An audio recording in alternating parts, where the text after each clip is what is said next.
देवी अहिल्या विश्वविद्यालय में कर्मचारी गैर शिक्षक संघ के चुनाव की हलचल तेज हो गई है। 25 जुलाई शनिवार को संघ के चुनाव होंगे। चुनाव में देवी अहिल्या पैनल और जय हिंद एकता पैनल मैदान में हैं और ये प्रत्याशी कर्मचारियों से जुड़े विभिन्न वादों के साथ जनसंपर्क कर रहे हैं। डीएवीवी में इस समय चुनावी सरगर्मी जोरों पर है। प्रशासनिक संकुल, नालंदा परिसर और यूटीडी कैंपस तक्षशिला परिसर में कर्मचारी गैर शिक्षक संघ की हलचल है।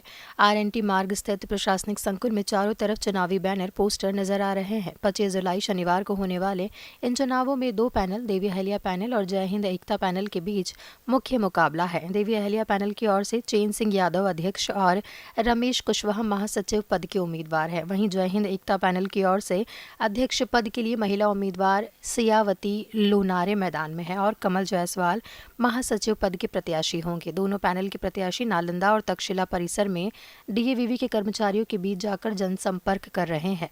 मुख्य रूप से वेतन, नियमितीकरण, प्रमोशन, पेंशन, स्वास्थ्य लाभ सहित अन्य कई वादे किए जा रहे हैं। निश्चित ही पिछला कार्यकाल हमारा बहुत ही अच्छा रहा।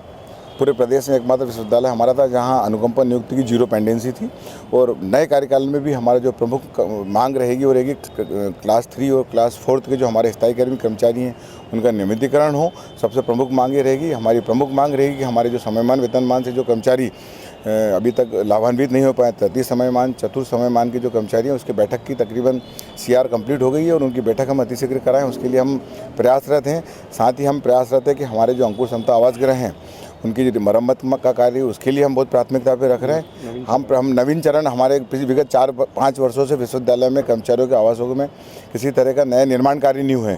हमारा प्रयास है कि हमने जो पिछली बार जिस जगह का भूमि पूजन कराया था उसकी अतिशीघ्र निविदा जारी हो और हमारे कर्मचारियों को नए आवास गृहों का लाभ मिले। ये हमारी प्रमुख प्राथमिकताएँ रहेंगी। साथ ही अभी पदोन्नति का कार्य जो चल रहा है हम प्राथमिकता के साथ उसके लिए प्रयासरत हैं। सर, वादा हम ये कर रहे हैं हमारे कर्मचारियों से कि जो भी काम पेंडिंग रुके हुए हैं अभी तक के, चाहे प्रमोशन हो, चाहे सीपीसीटी वाला मुद्दा हो, चाहे आवास के हो या पदोन्नति, ये अपने समयमान वेतनमान के कुछ प्रकरण अटके पड़े हैं, तो ऐसे बहुत सारे मुद्दे हैं और कर्मचारियों की खुद की वो हम समस्या सुन रहे हैं।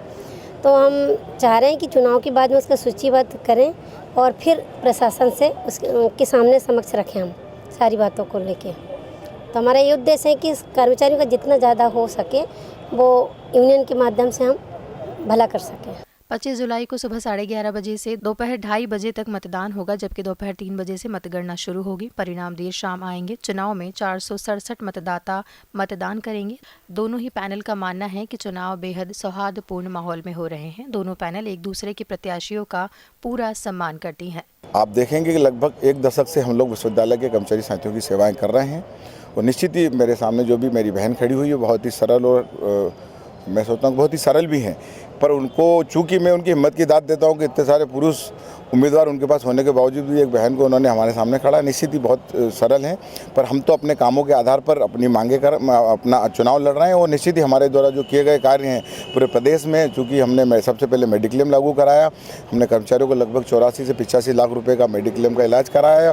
साथ ही हमने हमारी अनुकंपा नियुक्ति में जीरो पेंडेंसी है, हमारे समयमान वेतनमान समय पर सब साथियों को मिला। तो इन कामों के आधार पर हम पिछला चुनाव भी जीते और ये चुनाव भी हम आगे इसी कार्य के आधार पर हम जीतने के लिए प्रयास करेंगे। सर, वो पैनल भी हमारी है, ये पैनल भी हमारी, विश्वविद्यालय हमारा परिवार है। केवल ये चुनाव तक के 2 पक्ष लेके घूमते हैं, बाद में हम सब एक हो जाते हैं। तो या ये पैनल जीते या वो पैनल जीते, लेकिन उद्देश्य एक ही हो कि कर्मचारी का हित हो। चुनावी मैदान में एकमात्र निर्दलीय उम्मीदवार नितेश परदेसी है जो कार्यकारिणी पद के लिए दावेदार है। फिलहाल दोनों पैनल के बीच कश्मकश भरा मुकाबला होने की उम्मीद है। देखना होगा कर्मचारी किसे अपना प्रतिनिधि चुनते हैं।